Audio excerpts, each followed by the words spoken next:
तो मेरे प्यारे साथियों, आज के इस वीडियो में हम लोग बीपीएससी टीआरई 2 में पूछे गए हिस्ट्री के टोटल 40 प्रश्नों को कवर करने वाले हैं। अगर आप मेरे प्यारे साथियों बीपीएससी टीआरई 4 को टारगेट कर रहे हैं या 72वीं बीपीएससी को टारगेट कर रहे हैं तो ये वीडियो आपके लिए मोस्ट इंपॉर्टेंट साबित होने वाला है। तो चलिए बिना टाइम वेस्ट किए हुए हम लोग वीडियो को शुरू करते हैं। तो देखिए, क्वेश्चन एक पूछा था, किस चरण को पूर्ण जागरण काल कहा जाता है? तो जैसा कि आपको पता होगा कि टीआरई 1, टीआरई 2, टीआरई 3 में 5 ऑप्शंस के साथ आते थे और अब टीआरई 4 में भी वही आएंगे, बीच में हटा दिया गया था। तो देखिए, इसका राइट जो आंसर हो जाएगा 14वीं से 16वीं शताब्दी हो जाएगा। हालांकि ऐसे 14वीं से 17वीं शताब्दी तक देता है, लेकिन यहाँ ऑप्शन में नहीं है। लेकिन बीपीएससी ने बी को ही माना था, तो ऑप्शन नंबर बी आपका राइट आंसर हो जाएगा। 14वीं से 16वीं शताब्दी अगर आप लोग मार रहे हैं तो राइट आंसर हो जाएगा। ठीक है, चलिए नेक्स्ट क्वेश्चन मेरे प्यारे साथियों पूर्ण जागरण काल से ही आए हैं। देखिए, क्लास 6 का क्वेश्चन है और वहीं से एनसीईआरटी से पूछा गया एक क्वेश्चन है। क्वेश्चन है, पूर्ण जागरण काल का माइकल एंजेलो कौन था? तो एक चित्रकार हुआ करता था। क्या था? चित्रकार था। Option number B is the right answer. Option number B is the right answer. 3 number question मेरे प्यारे साथियों, देखिए 3 नंबर क्वेश्चन क्या पूछा गया। 3 नंबर क्वेश्चन था, हर्ष का प्रधान सचिव कौन था? हर्ष का प्रधान सचिव पूछा था।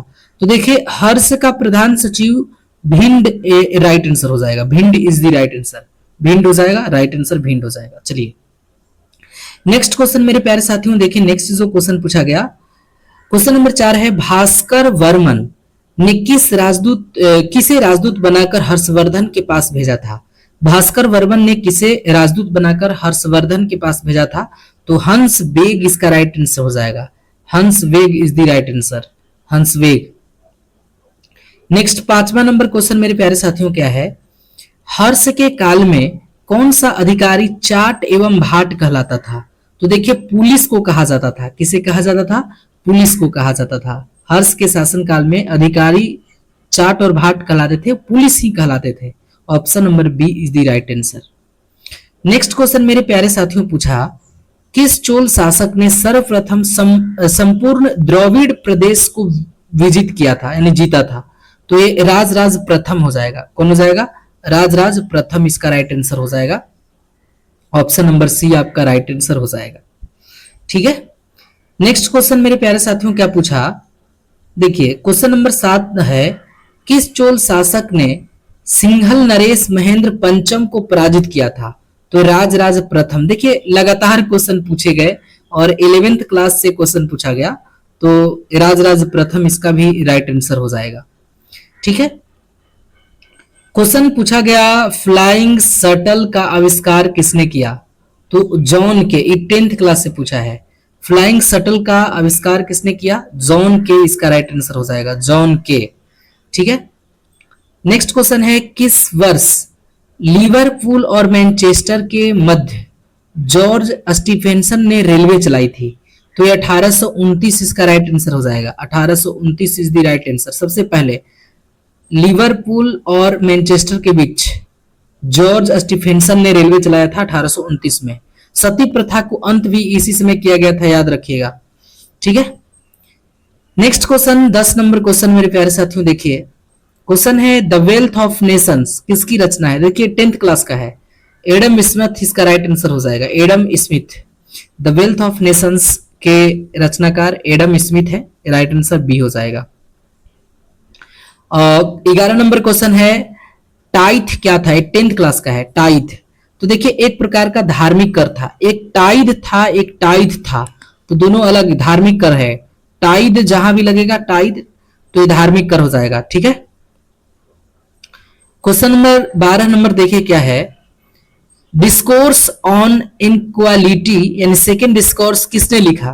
तो रूसो के द्वारा लिखा गया था। रूसो। रूसो रूस का नहीं था, याद रखिएगा। कहां का था हमें कमेंट करके बता दीजिएगा। नेक्स्ट क्वेश्चन की बात करें तो देखिए क्वेश्चन, किस द्वीप पर नेपोलियन बोनापार्ट का जन्म हुआ था? तो देखिए कॉर्सिको द्वीप पर हुआ था। Option number C 10th class का एक क्वेश्चन है, कॉर्सिको द्वीप पर। 14 नंबर क्वेश्चन की ओर चलते हैं। देखिए, the spirit of the law नामक पुस्तक किसने लिखी? तो देखिए मॉन्टेस्क्यू के द्वारा। 10th क्लास का ही है।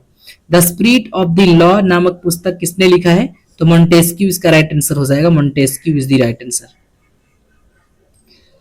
कुतुबुद्दीन ऐबक ने किस मूल्य पर इल्तुतमिश को खरीदा था? तो 1 लाख चीतल पे खरीदा था। जी हाँ, कुतुबुद्दीन ऐबक ने इल्तुतमिश को खरीदा था 1 लाख चीतल पर। देखिए 16 नंबर क्वेश्चन क्या पूछा? किस वर्ष इल्तुतमिश को बगदाद के खलीफा द्वारा मान्यता प्राप्त हुआ? तो 1229 इसका राइट आंसर हो जाएगा। 1229 is the right answer. Next question की बात करें तो देखिए नेक्स्ट क्वेश्चन मेरे प्यारे साथियों क्या पूछा गया? 17 नंबर क्वेश्चन पूछा गया, किस सुल्तान के शासनकाल में एक नया पद नाइब मुमलिक सृजित किया गया था?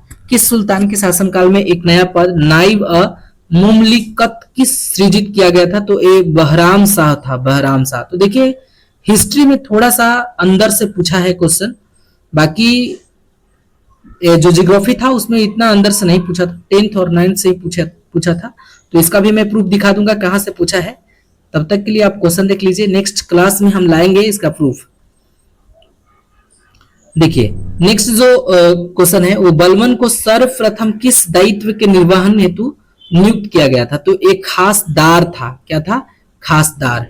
बलबन को खासदार के लिए नियुक्त किया गया था।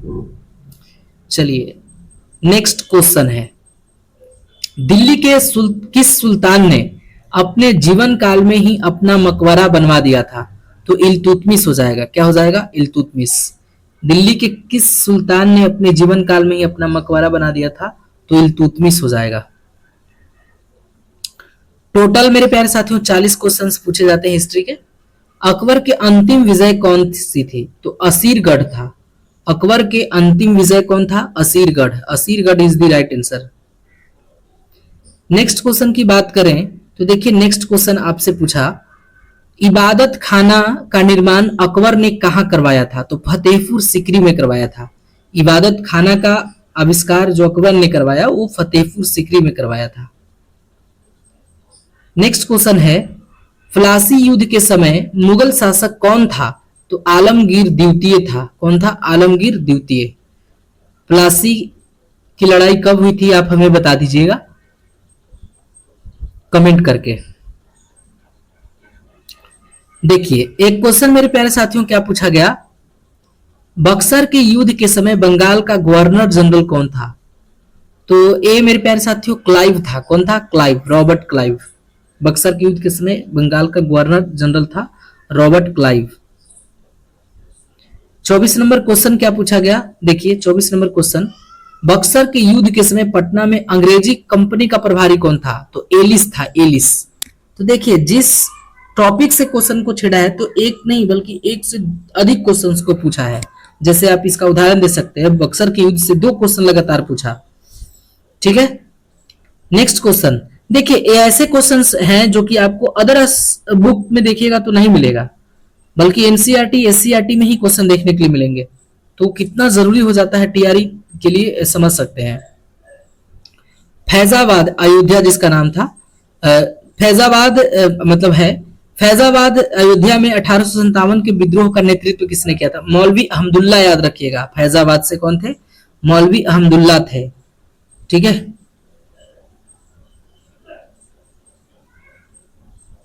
नेक्स्ट क्वेश्चन, भारतीय राष्ट्रीय कांग्रेस की स्थापना किसमें भारत का वायसराय? तो डफरिन था। कौन था? डफरिन।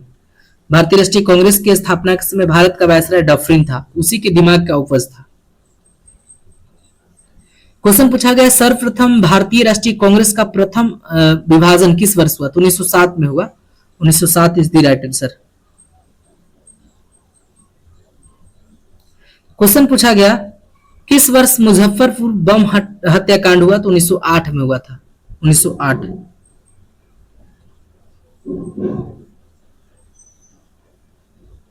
दांडी यात्रा में गांधी जी के साथ कितने स्वयंसेवकों ने प्रतिभाग यानी भाग लिया? तो 78। Option number A. गद्दर पार्टी की स्थापना किस स्थान पर किया गया? तो देखिए सैन फ्रांसिस्को में किया गया था गद्दर पार्टी की स्थापना। किस तिथि को संविधान सभा की पहली बैठक हुई थी? तो 9 दिसंबर 1946 को हुआ था, याद रखिएगा। सेकंड 11 दिसंबर को हुआ था। कब? सेकंड 11 दिसंबर 1946 को हुआ था। तो याद रखिएगा फर्स्ट और सेकंड दोनों।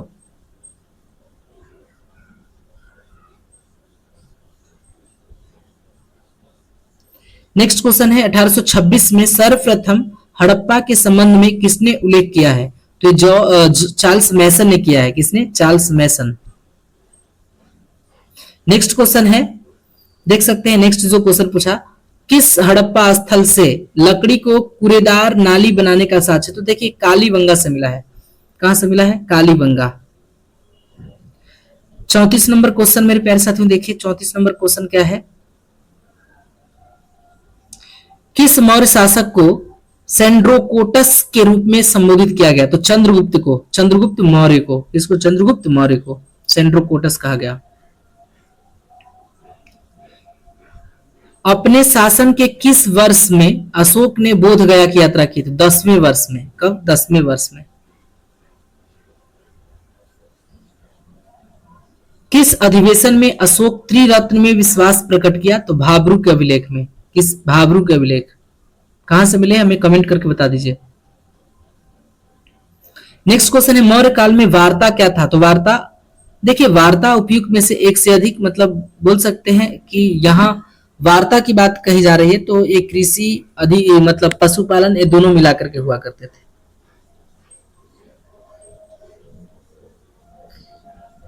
मौर्य काल में रूपा जीवा क्या था? चलिए रूपा जीवा जो था वो स्वतंत्रता वेश्यावृत्ति थी। स्वतंत्र वेश्यावृत्ति थी, मतलब बदचलन औरत, रूपा जीवा। तो इनमें से कोई नहीं हो जाएगा, option number A. Next question, Kautilya कितने प्रकार के दासों का उल्लेख करता है? तो 9 प्रकार के दासों का उल्लेख करता है। मौर्य प्रशासन में संग्रहण किस क्षेत्र से संबंधित है? तो न्याय से संबंधित है, न्याय। तो देखिए मेरे प्यारे साथियों 40 के 40 प्रश्नों को मैंने कवर करा दिया है, जो कि आने वाले TRE 4 के लिए या BPSC के लिए 72वीं BPSC को आपका टारगेट कर रहे हैं। तो ये मोस्ट इंपॉर्टेंट क्वेश्चन होगा, क्योंकि BPSC के द्वारा ही क्वेश्चन पूछे गए हैं। तो प्रीवियस ईयर क्वेश्चंस पूछते हैं BPSC, तो ये कोई नई बात नहीं है। लेकिन इसके बाद की वीडियो में जब लाऊंगा तो उसमें इसी क्वेश्चन को प्रूफ करके दिखाऊंगा कि कहां से क्वेश्चंस पूछे गए थे, जैसे हम ज्योग्राफी को करवाए थे उसी तरह से। तो अगर आप लोग चैनल पे नए हैं तो प्लीज चैनल को सब्सक्राइब करके बेल आइकन को प्रेस कर दीजिएगा, ताकि जब भी मैं कोई नए वीडियो को अपलोड करूं उसका नोटिफिकेशन सबसे पहले आप तक पहुंचे। तो चलिए आज के लिए बस इतना ही, मिलते हैं हम लोग नेक्स्ट वीडियो में नेक्स्ट टॉपिक को लेकर के।